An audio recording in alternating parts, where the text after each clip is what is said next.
You've picked out your design that you want to embroider, and now you have to get it onto the fabric. So I'm going to show you one of the ways to do it. We're going to use a hot iron transfer pencil. I like the Aunt Martha's. You can get them on the link that's below in the tutorial. And what you're going to need to do that with is a piece of tissue paper.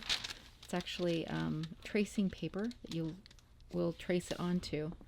Because this pattern is only this long, and if you want it to go across the whole towel like we did in our post online, you're going to need to make a longer row of it to work on the towel. So what I did was I folded my tissue in half and then cut or sliced or whatever it in half. So I have two pieces. My first thought when I was practicing this was that I would just tape the two pieces end to end so that I could have a long enough piece to trace the pattern on twice. But you can't do that because you're going to use an iron. So what I did instead was I overlapped my papers and I made what is called a registration mark up and down, and then I copied it onto both sides so that I know when I'm going to do this that is what these have to line up. The registration mark has to line up in order for this to work right. The next thing I did was with those lined up, I made a line across, and it could be the same line as I had there. Having a regular pencil line there, it helps you get it straight on the towel, and that's pretty important for positioning. All right, now that we've got that part done, I'm going to take this over here and line that pencil line up with the bottom of the leaves and flowers. And then we'll use the transfer pencil to trace the lines.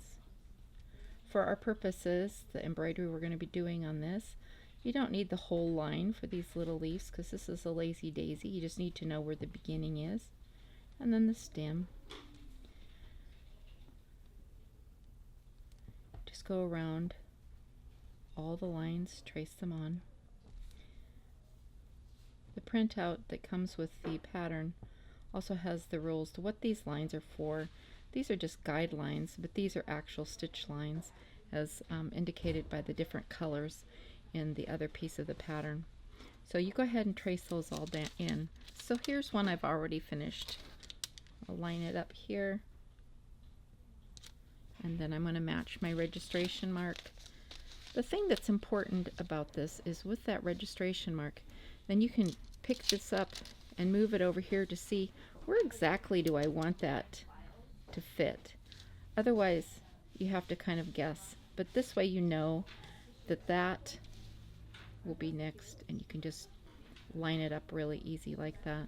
Your registration mark here and here, and then you continue to copy across, and you can continue to move it if you need to. Just keep moving it down as long as you need it to be. So that's one way to do this with the transfer pencil. It's a great method. There is one thing that is really important, and that is when you go to transfer this onto your fabric, you turn this over, and what that makes happen is you're mirroring the image. On this design, it doesn't matter if it's backwards because there really isn't a backwards to it. But what if you want to do a word or something that has an obvious backward? You don't want it to show up on your towel or your embroidery project like that. That's not going to work. So what you need to do, if you're using a pattern that you don't want to be backwards, you can either trace it with pencil like I did here, and then flip it over and trace it again with the red pencil, or you can do it in a marker like this was done in a marker, then flip the page over and trace it backwards. This one isn't traced backwards, but then you can just lay it on top, trace it backwards, and then when you go to iron it on your design, it's perfect, just the way you want it to be. Alright, now you've got your pattern on the tracing paper. You have your registration marks. There's a line so you know where you're going with it. I'm going to mark a line with just pins, a couple pins, so I know how far up in the towel I want my design to be. So this one needs to be about 3¼ inches. So I'm going to put a pin right there into the ironing pad and right there. I think I can get across, but just to be sure, I'll put another one here. Alright, now you're going to match this line, imaginary, with this line. You might need to fold it. That would probably be handy. Fold it up a little bit at first. You'll unfold it in a bit, but fold it up to get an idea where exactly this matches. Oh, and look what I just did.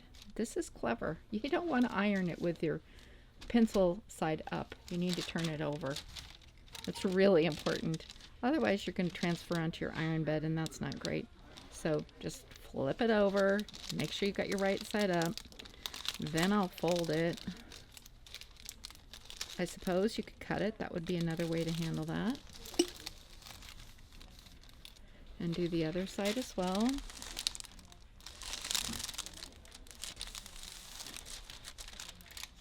Match my registration marks here.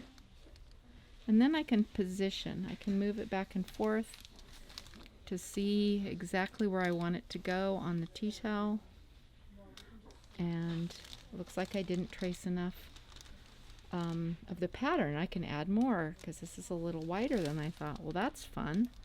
So I'll go back over here later, not right now, and trace some more so that I can go clear across the point where I want to start.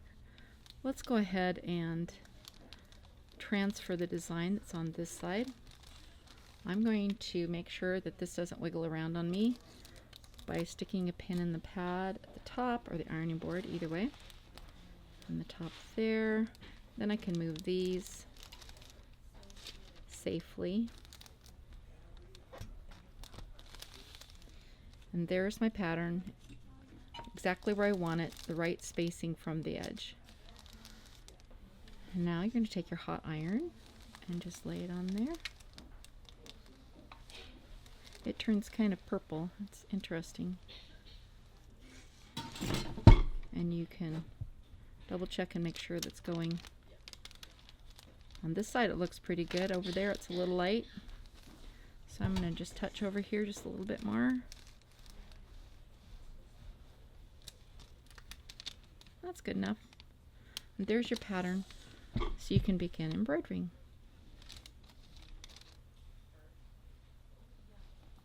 Because my fabric is wider than my design, I'm going to cut the pattern apart and then stick it back together again so I have a longer strip to copy from. I'll use a ruler across the bottom to line up the base of all the flowers to make sure I've got it straight on both sheets of paper.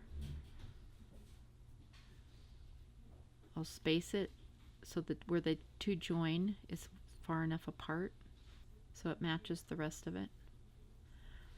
And then I'll put a piece of invisible tape, several pieces, to keep it together. At the window, we'll put masking tape on the two sides to hold it flat against the glass. Then I'll hang the fabric over the top.